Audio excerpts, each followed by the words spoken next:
बात करूंगा तथ्यों पर आधारित बात करके विद पेपर। और ये जो यहाँ एक वातावरण को शुद्ध करने का प्रयास है, गुज्जरों और हिंदुओं को लड़ाने की एक साजिश, उसका पर्दाफाश करने वाला हूँ। ये एक परिवार है जो 9 वर्ष केस लड़ता रहा। उसका प्रमाण ये है, एक का नाम करमदीन है, ये उसके आगे बच्चे हैं, ये करमदीन और उसके बच्चे। दूसरा गुलाम हसन का बेटा मुस्तफ़ा, उसके आगे बच्चे।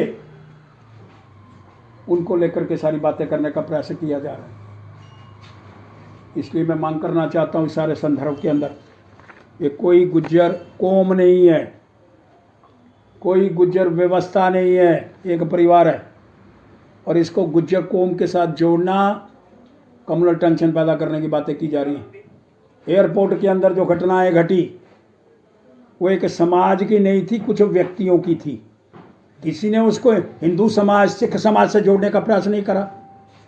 तो फिर आज क्यों कम्युनल टेंशन पैदा करने का प्रयास किया जा रहा है? क्यों गुज्जर कौम का नाम लिया जा रहा है? ये प्रूफ दे रहा हूँ।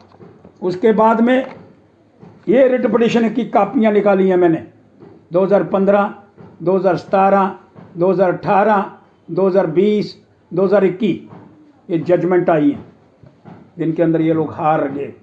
9 वर्ष केस लड़ते रहे। कहते हैं इन मजलूम हैं, इनको समय नहीं दिया गया। ये उसका प्रूफ आपके सामने प्रस्तुत करने का प्रयास करना चाहता हूँ। ये जो बार बार शब्दों का प्रयोग किया जा रहा है, ये मजलूम हैं, ये गरीब हैं, सरासर गलत है। 100 कनाल भूमि पर कब्जा करने वाला, सरकारी भूमि के ऊपर, और 9 वर्ष वहां बैठा हुआ है, वो गरीब हो सकता है, मजलूम हो सकता है? गलत है। ये सारी बातें गलत ढंग से प्रस्तुत करने का प्रयास किया जा रहा है। और फिर कब्जाधारी, कब्जा करने वाले 9 वर्ष वो एक्शन कमेटी बना करके उसको जायज़ बातें करने का प्रयास करना चाहते हैं। मैं इसको कंडेम करता हूँ और मैं ये स्पष्ट करना चाहता हूँ, एक परिवार जिसके नाम, जिसके बंदे और जिसकी जजमेंट एक एक करके आपके सामने प्रस्तुत करने का प्रयास करना चाहता हूँ। लेकिन तथ्यों को गलत साबित करके, तथ्य को गलत बता करके ये बातें कदापि बर्दाश्त नहीं होंगी। इसलिए एक और पेपर आपके सामने प्रस्तुत कर रहा हूँ। जिसका नाजायज़ कब्जा हो, प्रूव करना पड़ेगा ना वो ये नाजायज़ है। ये देखिए, रोशनी एक्ट, रोशनी एक्ट डिप्टी कमिश्नर के सामने एक लेटर सैफ अली ने दिया, एक करमदीन ने दिया। देखिए, अज्यूम करिए करमदीन और वो जो एक परिवार, रोशनी एक्ट के अंदर एप्लीकेशन डीसी को कौन देता है? वो देते हैं जिनका नाजायज़ कब्जा है। और उसकी कॉपी आपके सामने प्रस्तुत कर रहा हूँ। और वो कहते हैं कि हम वहाँ, हमारा हक है। तुम्हारा हक कब पैदा हो गया? किसी जगह बैठने से किसी का हक नहीं बनता। और 127 लोगों की अलॉटमेंट 10-10 लाख रुपया उन्होंने जमा कराया, उसके बाद भी उनको अधिकार से वंचित हैं। और आज 9 वर्ष के बाद कोर्ट का फैसला आया है, तो उसके बाद भी वहाँ एक्शन कमेटी बना करके इस तरह की बातें करने का प्रयास कदापि बर्दाश्त नहीं होगा।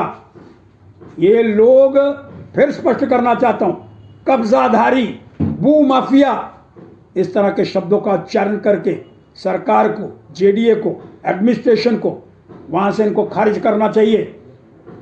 अगर कोई भी व्यवस्था बना करके इनको उठाना पड़े, उठा करके बाहर फेंकना चाहिए कब्जाधारियों को। चाहे कोई कब्जाधारी होगा, चाहे वो बड़े से बड़ा दरख्त है।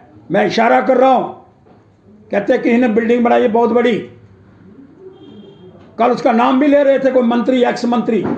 अगर उसका भी कब्जा है, उस मंत्री की बिल्डिंग को भी गिरा देना चाहिए इनके साथ ही, उसको रखना नहीं चाहिए।